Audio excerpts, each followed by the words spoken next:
Hello ಸ್ನೇಹಿತರೆ, ಶ್ರೀರಂಗ ಟಿವಿಗೆ ಸ್ವಾಗತ ಸುಸ್ವಾಗತ.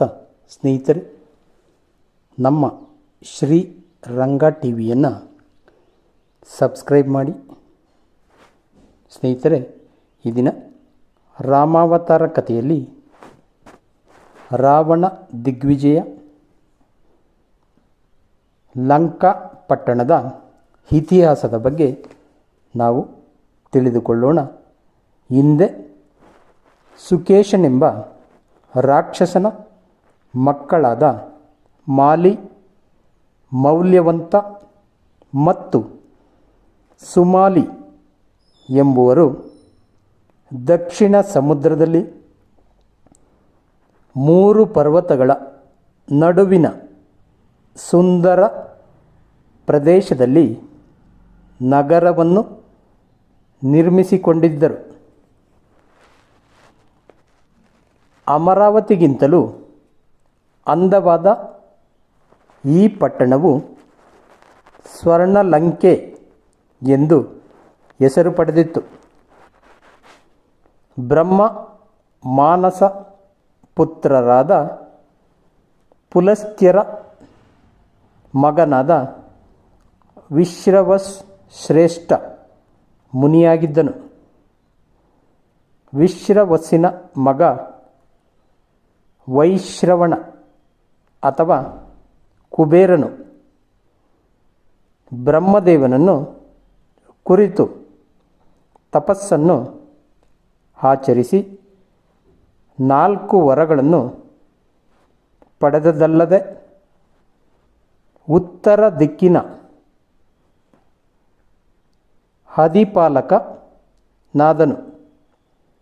ಶಿವನ ಮಿತ್ರನೆನಿಸಿದನು.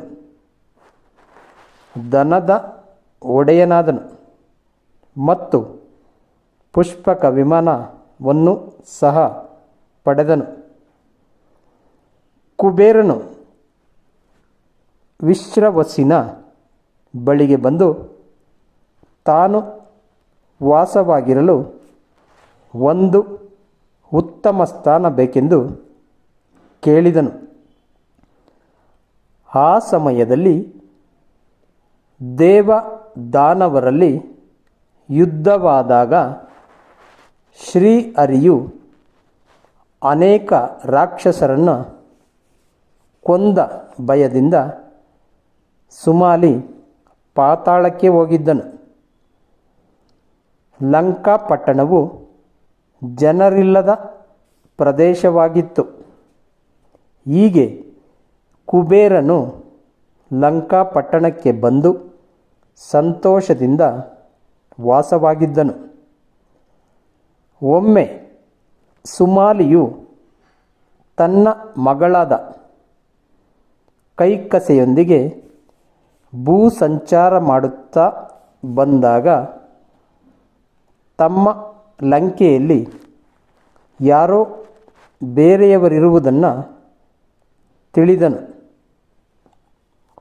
ಸುಮಾಲಿಯು ಆಲೋಚನೆ ಮಾಡಿ ಮಗಳಾದ ಕೈಕಸೆಗೆ, ಮಗಳೇ, ಇಲ್ಲಿಯೇ ಸಮೀಪದಲ್ಲಿ ವಿಶ್ರವಸ್ ಮುನಿಯ ಆಶ್ರಮವಿದೆ.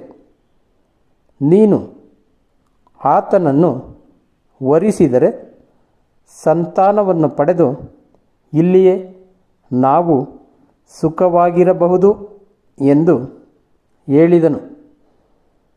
ಸುಂದರಿಯಾದ ಕೈಕಸೆ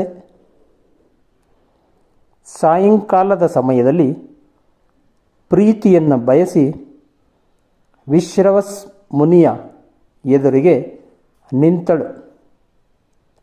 ಅವಳ ಹಾವಭಾವವನ್ನು ಗಮನಿಸಿದ ವಿಶ್ರವಸ್, ಎಲೈ ನಾರಿಯೇ, ನೀನು ರಾಕ್ಷಸರ ಸಂಚಾರವಿರುವ ಈ ಸಮಯದಲ್ಲಿ ಸಂತಾನವನ್ನು ಬಯಸಿ ಬಂದಿರುವೆ. ಆದ್ದರಿಂದ ನಿನ್ನ ಉದರದಿಂದ ಲೋಕಕಂಟಕರಾದ 2 ಮಕ್ಕಳು ಜನಿಸುವರು. ಒಬ್ಬಳು ಮಗಳು ಸಹ ಅದೇ ರೀತಿಯ ಕ್ರೂರ ಸ್ವಭಾವವನ್ನು ಹೊಂದಿ ಜನಿಸುವಳು ಎಂದು ಹೇಳಿದಾಗ ಕೈಕಸೆಗೆ ಬಹಳ ದುಃಖವಾಯಿತು.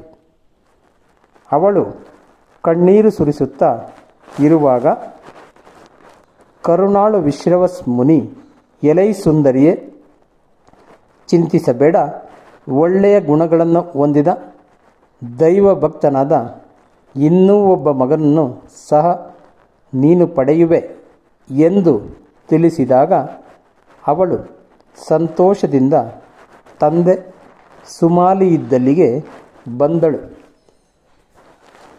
ಸುಮಾಲಿಯು ಮೊಮ್ಮಕ್ಕಳು ಜನಿಸಲಿದ್ದಾರೆಂದು ಸಂತಸದಿಂದ ಸಮಯವನ್ನು ಕಾಯತೊಡಗಿದನು. ಲಂಕಾಪಟ್ಟಣದಲ್ಲಿ ಮತ್ತೆ ತಾನು ತನ್ನ ಪರಿವಾರದೊಂದಿಗೆ ಇರಬಹುದೆಂದು ಅವನಿಗೆ ಸಂತೋಷವಾಗಿತ್ತು. ಧನ್ಯವಾದಗಳು ಸ್ನೇಹಿತರೆ. ಈ ದಿನ ನಾವು ರಾವಣ ದಿಗ್ವಿಜಯದಲ್ಲಿ ಲಂಕಾಪಟ್ಟಣದ ಇತಿಹಾಸದ ಬಗ್ಗೆ ತಿಳಿದುಕೊಂಡಿದ್ದೇವೆ. ಸ್ನೇಹಿತರೆ, ನಮ್ಮ ಶ್ರೀ ರಂಗ ಟಿವಿಯನ್ನು ಸಬ್ಸ್ಕ್ರೈಬ್ ಮಾಡಿ. ಜೈ ಹಿಂದ್, ಜೈ ಕರ್ನಾಟಕ, ಜೈ ಶ್ರೀರಾಮ್.